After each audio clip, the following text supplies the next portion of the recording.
Welcome to कड़क cricket. मैं हूं आपके साथ पंकज भार्गव। हर बार की तरह हमारे साथ दमदार, जोरदार, लाजवाब राजीव मिश्रा मौजूद है और आज हम 15वें मैच के बारे में बात कर रहे हैं और यह मुकाबला है डिफेंडिंग चैंपियन और रनर्स अप रही टीम यानी एसआरएच और केकेआर के बीच में। और बेहद दिलचस्प ये मुकाबला होने वाला है क्योंकि होम पिच है केकेआर की, ज्यादा कंफर्टेबल। जब आपकी होम पिच होती है तो केकेआर के लिए एक एडवांटेज जरूर रहेगा। और अभी तक इन दोनों ही टीमों के बीच में आईपीएल मुकाबलों की बात करें तो 28 मुकाबले हो चुके हैं जिसमें पलड़ा भारी किसका रहा है? पलड़ा भारी रहा है केकेआर का, यानी 19 मैच केकेआर ने जीते और केवल 9 मैचेस जो हैं वो जीते हैं एसआरएच ने। तो यहां भी अगर देखा जाए तो तराजू यूं है, यानी केकेआर ऊपर और एसआरएच नीचे। लेकिन खास बात यह है कि पिछली बार डिफेंडिंग चैंपियन कौन है? केकेआर, और रनर्स अप रही थी एसआरएच।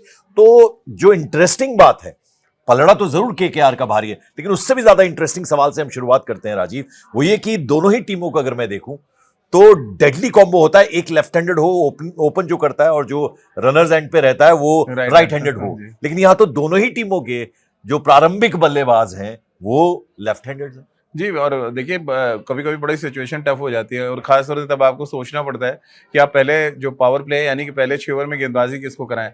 तो आमतौर पे आइडियली हम देखते आए हैं टी20 फॉर्मेट में कि आपके पास एक अच्छा ऑफ स्पिनर है तो आप पहले 6 ओवर में ले आते हैं और एक मतलब 2 ओवर आपने हार्डली अपने सीमा से कराते हैं और एक ऑफ स्पिनर को जरूर डलवाते हैं, क्योंकि लेफ्ट हैंडर्स को एक फोबिया होता है कि ऑफ स्पिन गेंदबाजी थोड़ा खेलने में वीक हो। कैलकाटा के लिए अच्छी बात है कि उनके पास सुनील नारायण और वरुण चक्रवर्ती दोनों हैं जो बहुत अच्छे स्पिनर हैं, तो वो डाल सकते हैं। और मे भी अगर मोइन अली को ये खिलाते हैं, क्योंकि जिस तरह पिच को लेकर बहुत किचकिच हुई है कि हमें स्पिनिंग ट्रैक चाहिए और जो ट्रैक दिया गया ईडन गार्डन में पहले मैच में वो अच्छा नहीं था।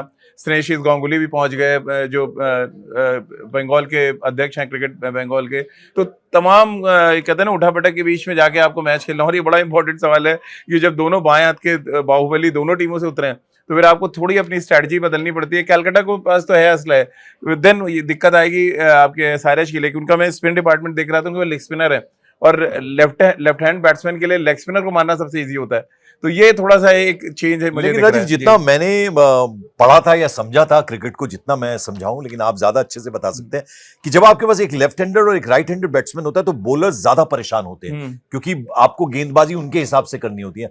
एक जैसा हो तो शायद अभ्यास हो जाता है, आपको पता होता है, ऑब्वियस होता है कि दोनों ही एक तरह से खेलने वाले हैं, लेफ्ट हैंडेड हैं। लेकिन पंकज भाई, इधर थोड़ा क्रिकेट ट्रेंड आप चेंज हुआ है। अगर आप पूरी आईपीएल की टीम उठा के देख लें तो ज्यादातर टीमों के पास left hand right hand combination है, तो मतलब आप यूज टू हो जाते हैं। अब सडनली 2 लेफ्ट हैंडर्स आ जाएं, जैसे राइट हैंडर दोनों एंड से अगर आप हैं तो बहुत ईज आउट है, वो आपको पता है ऐसी बॉलिंग करनी है जी। सडनली जब दोनों ही टीमों के पास आप 4 लेफ्ट हैंडर्स उतर रहे हैं, यानी कि सुनील नारायण है और क्विंटन डिकॉक कैलकाटा के पास है, ट्रेविस हेड और अभिषेक शर्मा हैं एसआरएच के पास, और दोनों ही बहुत धुआंधार बैटिंग करते हैं जी। तो उनको कंट्रोल में करने का जो सबसे आइडियल ऑप्शन होता है, जो क्रिकेट की बेसिक है, कि आप एक अच्छा ऑफ स्पिनर टाइट लेंथ पे जो डालता हो और आपको रूम ना दे बहुत ज्यादा, यानी आपको लेग स्टंप पे भी बॉल ना मिले और wide of side off stump आप डालते रहे ताकि ना आड़े शॉट लगे ना आप एक्स्ट्रा कवर पे मार पाए।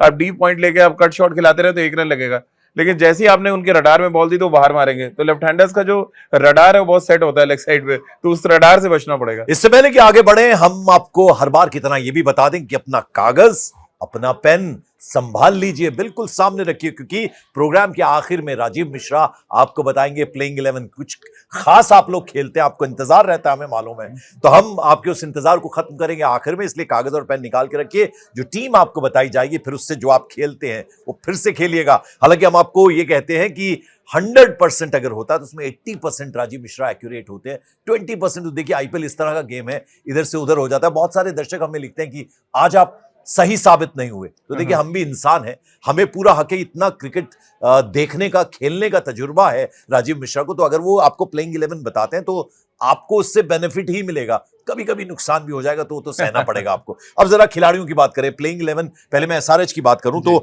ट्रेविस हेड जबरदस्त बैट्समैन है, अभिषेक शर्मा, ये 2 खिलाड़ियों के बारे में शुरुआत करते हैं, एक ऑलराउंडर एक बैट्समैन। ठीक है, और दोनों का जो स्ट्राइक रेट है टी20 में फॉर्मेट की अगर बात करें पंकज भाई, तो जो स्ट्राइक रेट है बहुत इंपॉर्टेंट हो जाता है कि आप 150 प्लस की स्ट्राइक रेट से बैटिंग कर रहे हो। और उस जमाना चला गया जब आप 180 रन पे सेफ मानते थे अपने आप को, अब तो टोटल 250 बन रहे हैं और सारे जो 286 बना दिया था पहले मैच में। हालांकि बाद में दोनों मैच में वो 200 भी नहीं टच कर पाए।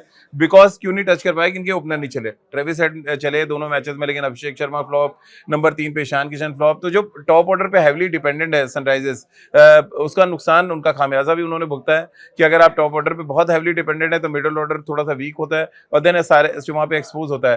तो कलकत्ता की तो यही रणनीति होगी कि जल्दी से जल्दी इनके ओपनर्स को आउट करें ताकि वो मिडिल ऑर्डर जो एक्सपोज हुआ है पिछले 2 मैचेस में जो एसआरएच आ रही है उसका फायदा उठाया जाए। और कई बार हमने ये भी देखा, देखिए मैं इससे पहले कि अगले खिलाड़ी की बात करूं, हम कहते हैं कि बहुत अच्छी फाइंड होती हैं आईपीएल से, यानी आप जो इंडियन टीम में उनको इंक्लूड करते हैं, लेकिन ईशान किशन जिनकी मैं बात करने जा रहा हूं उतना फायदा वो उठा नहीं पाए। कई बार कहते हैं ना कि एक वन गेम वंडर बन के रह जाते हैं ईशान किशन, और साथ में मैं हेनरिक क्लासन की बात करना चाहता ना देखिए, ईशान किशन पे तो बात करना बहुत जरूरी है पंकज भाई, क्योंकि बहुत ही हाईली सवाल मेरा ठीक था वैसे, एकदम जबरदस्त सवाल था, क्योंकि हाईली टैलेंटेड बैट्समैन उनको इंडिया में गिना जाता है और एक समय तो ऐसा था टॉप 3 विकेट कीपर्स में उनका नाम आता था। अब सडनली वो बोर्ड के साथ उनका क्लैश हुआ, फिर वो ऑलमोस्ट इंडियन क्रिकेट की जो कहते हैं ना गुड बुक से उससे बाहर हो गए। हाँ। अब वो जैसे ही पहला सीजन में वो खेले सारे किलो में 100 कर दिया, वापस वो कहता है ना फिर से लाइमलाइट में आ गया, लेकिन अगले 2 मैचेस में क्या हुआ, वो 2.5 अंक पे नहीं पहुंचे। और ये एक बड़ा सेटबैक होता है किसी भी टॉप ऑर्डर के बैट्समैन के लिए।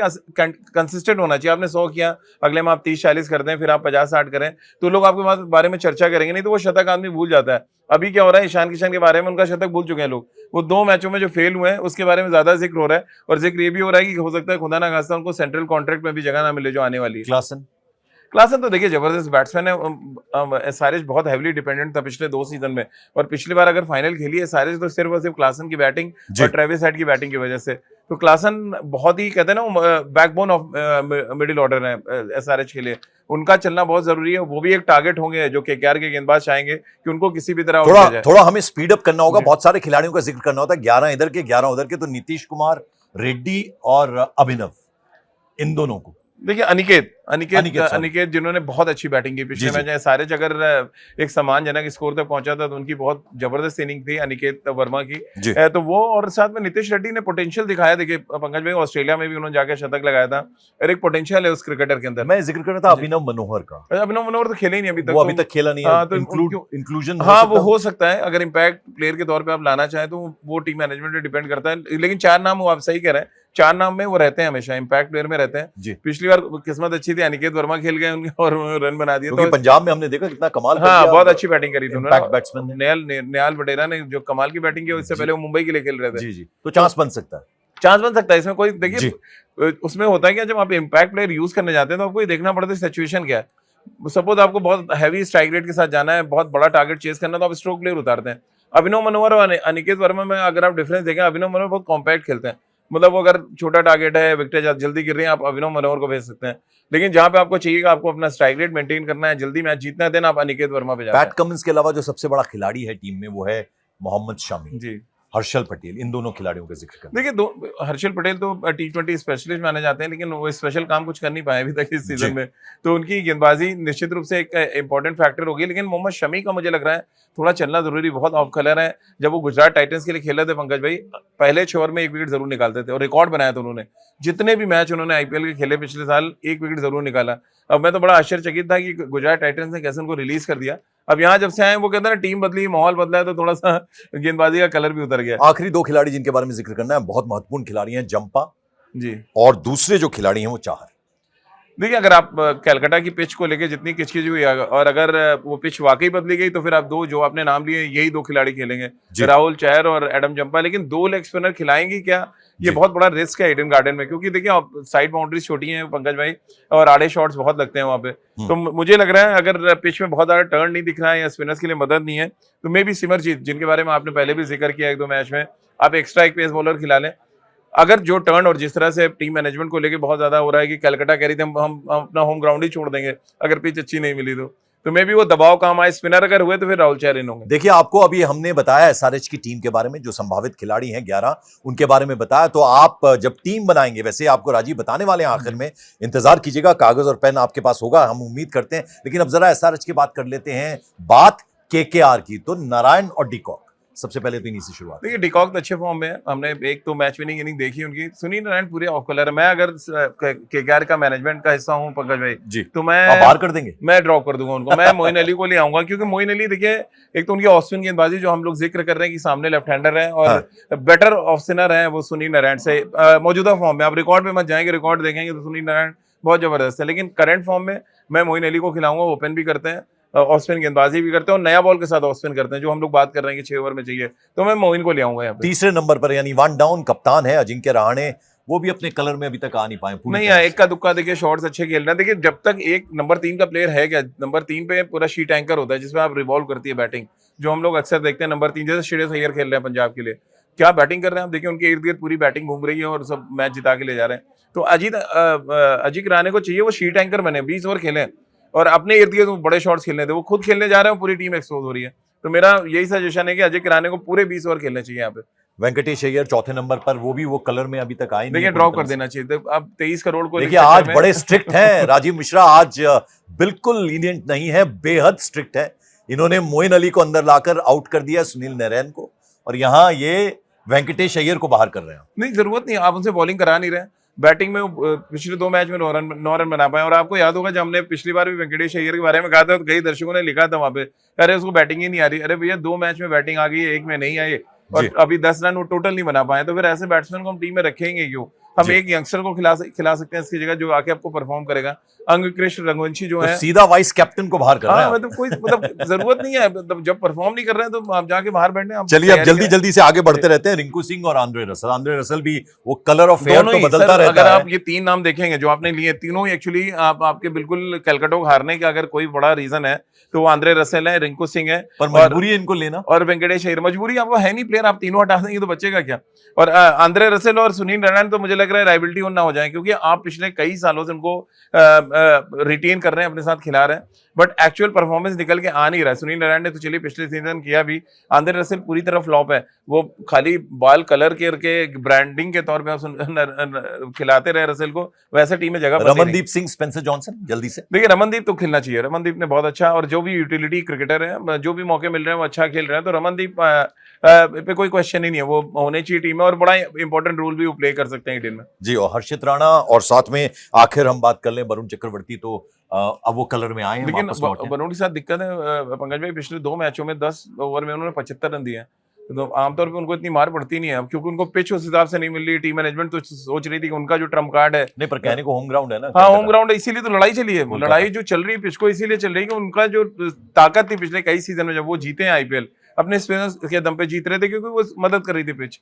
सडनली आपने फ्लैट ट्रैक दे दिया तो आपके वरुण चक्रवर्ती ऑफ कलर हो गए, अब स्पिनर खिला नहीं पा रहे क्योंकि फ्लैट ट्रैक, और बॉलिंग अगर आप देखें तो बहुत इनएक्सपीरियंस है। वैभव अरोड़ा, हर्षित राणा के दम पे आप जीत नहीं सकते हैं। हाँ। एनरिक नॉर्के अगर आप लाना चाहें तो ला सकते हैं स्पेंसर जॉनसन की जगह, अदरवाइज आपको मे बी एक यहाँ पे लेफ्ट आर्म स्पिनर खिलाना पड़ेगा अगर टर्निंग ट्रैक। अच्छा किया इन्होंने, वैभव अरोड़ा का नाम मैं भूल गया था, वैभव अरोड़ा का भी इन्होंने जिक्र कर दिया है। तो अब देखिए जिस बात के लिए हम कह रहे थे आप इंतजार करिए, वो घड़ी आ गई है, आखिर में वो घड़ी है प्लेइंग 11, क्योंकि आप एक गेम खेलते हैं, उस गेम में टीम कैसी होनी चाहिए एक उसका एक अंदाजा हम देते हैं, और हम ये नहीं कहते कि वो ऐसा हो ही जाएगा, लेकिन अपने एक्सपीरियंस से राजीव मिश्रा एक 11 जो संभावित उनके प्लेइंग 11 है उनके नाम बताते हैं, तो वो जरा ध्यान से सुनिएगा क्या है प्लेइंग 11। तो चलिए, जो तमाम फैंटेसी लीग्स में हमारे जो खिलाड़ी, धुरंधर खिलाड़ी हमारे दर्शक खेलते हैं, उनके लिए हम लोग एक टीम बना के लाते हैं।